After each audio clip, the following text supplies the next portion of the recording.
प्राचीन मिस्र की सबसे कामुक रानी क्लियोपेट्रा का गंदा और घिनौना काम, जिसे जानकर आपकी रूह कांप जाएगी। नमस्कार दोस्तों, स्वागत है आप सभी का हमारे YouTube चैनल में। दोस्तों, क्लियोपेट्रा इतिहास में एक ऐसी रहस्यमय शख्सियत के रूप में दर्ज हैं जिनके रहस्य पर से पर्दा हटाने का सिलसिला अभी भी थमा नहीं है। उनके बारे में कहा जाता है कि वे जितनी सुंदर और सेक्सी थीं, उससे कहीं ज़्यादा वे चतुर, षड्यंत्रकारी और क्रूर भी थीं। उनके कई पुरुषों से सेक्स संबंध थे।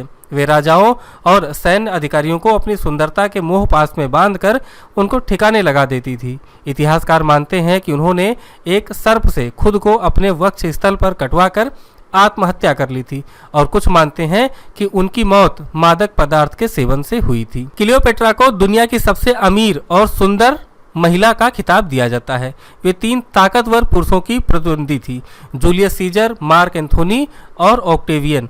जूलियस सीजर ने उन्हें मिस्र की रानी बनने में मदद की थी। अनेक कलाकारों ने क्लियोपेट्रा के रंग रूप और उनकी मादकता पर कई चित्रकारी और मूर्तियां गढ़ी। साहित्य में वे इतनी लोकप्रिय हुई कि अनेक भाषाओं के साहित्यकारों ने उन्हें अपनी कृतियों में नायिका बनाया।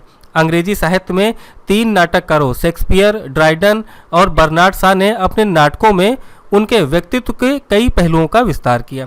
क्लियोपेट्रा पर कई फिल्में भी बन चुकी हैं। क्लियोपेट्रा का भारत से भी संबंध था। भारत में गरम मसाले, मलमल और मोती भरे जहाज सिकंदिया के बंदरगाह से खरीद लिया करती थी। कहते हैं क्लियोपेट्रा को 5 भाषाओं का ज्ञान था और वह एक चतुर नेता थी। यही कारण था कि वे बहुत जल्दी किसी से भी जुड़कर उसके बारे में सारे राज जान लेती थी। इसी के चलते उनका सैकड़ों पुरुषों से संबंध था। अपने शासन और अपने अस्तित्व को बचाने के लिए क्लियोपेट्रा को कुछ नहीं करना पड़ा। यहाँ यह भी बहुत ही रोचक है। कहते हैं क्लियोपेट्रा ने 51 ईसा पूर्व से 30 ईसा पूर्व तक मिस्र पर शासन किया था। वह मिस्र पर शासन करने वाली अंतिम फराओं में से एक थी। वह अफ्रीकी, कॉकेशियस या यूनानी थी। इस पर आज तक शोध जारी है। कहते हैं कि क्लियोपेट्रा 17 वर्ष की थी तभी उनके पिता की मृत्यु हो गई थी। पिता की वसीयत के अनुसार उन्हें तथा उनके छोटे भाई को संयुक्त रूप से राज्य प्राप्त हुआ और वह मिस्री प्रथा के अनुसार अपने भाई की पत्नी होने वाली थी, लेकिन राज्याधिकार के लिए संघर्ष के परिणाम स्वरूप उन्हें राज्य से हाथ धोकर सीरिया भागना पड़ा। क्लियोपेट्रा से सहन नहीं हो सका। उस समय जूलियस सीजर अपने दुश्मन पोप का पीछा करता हुआ मिस्र आया। वहां उसने क्लियोपेट्रा को देखा और उसकी सुंदरता और मादक आंखों पर आसक्त हो गया। क्लियोपेट्रा की सुंदरता के जाल में फंसने के बाद वह उसकी ओर से युद्ध करके मिस्र की रानी बनने के लिए तैयार हो गई। जूलियस सीजर ने तैलोमी से युद्ध किया और तैलोमी मारा गया। क्लियोपेट्रा के राज सिंहासन पर बैठने के बाद मिस्र के भाग्य ही बदल गए। मिस्र की प्राचीन प्रथा के अनुसार वह अपने एक छोटे भाई के साथ मिलकर राज करने लगी, किंतु शीघ्र ही उसने अपने इस छोटे भाई को विष दे दिया।